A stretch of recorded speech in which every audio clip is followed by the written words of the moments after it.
ვისაც BYD Leopard 3 გაინტერესებდათ, მოვედი ახალი ვიდეოდ.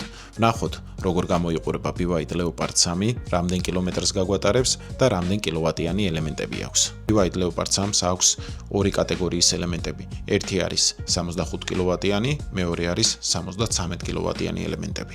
65 კილოვატიანი ვერსია არის RVD ვერსია, 73 კილოვატიანი ელემენტები არის AVD ვერსია.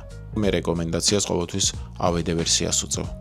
ის იმუხტება 500 კილომეტრამდე, 0-დან 100 კმ/სთ სიჩქარეს ანვითარებს 4.9 წამში.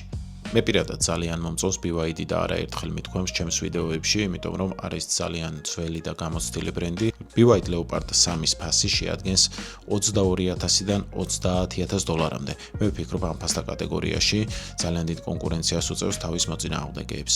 BYD Leopard 3 ძალიან კარგად გამოიყურება მისი ინტერიერი და ექსტერიერი. მე პირადად ძალიან მომწონს. ქალაქში გადასაადგილებლად ძალიან მოხერხებული და პრაქტიკული მანქანა არის. და არა მარტო ქალაქში გადასაადგილებლად, შეგიძლიათ ქალაქგარეთაც უპრობლემოდ წახვიდეთ. თუ რა თქმა უნდა, ახლო-ახლო დამტენი იქნება სამწუხაროდ ჩვენს ქვეყანაში დამტენების პრობლემა მაინც არის ქალაქგარეთ. ხშირ შემთხვევაში არასაკმარისია, ან თუ არის დაზიანებულია და არ მუშაობს, იმედი მაქვს რომ ეს პრობლემები მალე მოგვარდება. გადაიხდიდი BYD Leopard 3-ში 30,000 დოლარს. თუ მოგწონს ჩემი ვიდეოები, გამოიწერე ჩემი არხი და დამიწერე კომენტარებში, რომელი მანქანა განვიხილო შემდეგ ვიდეოში.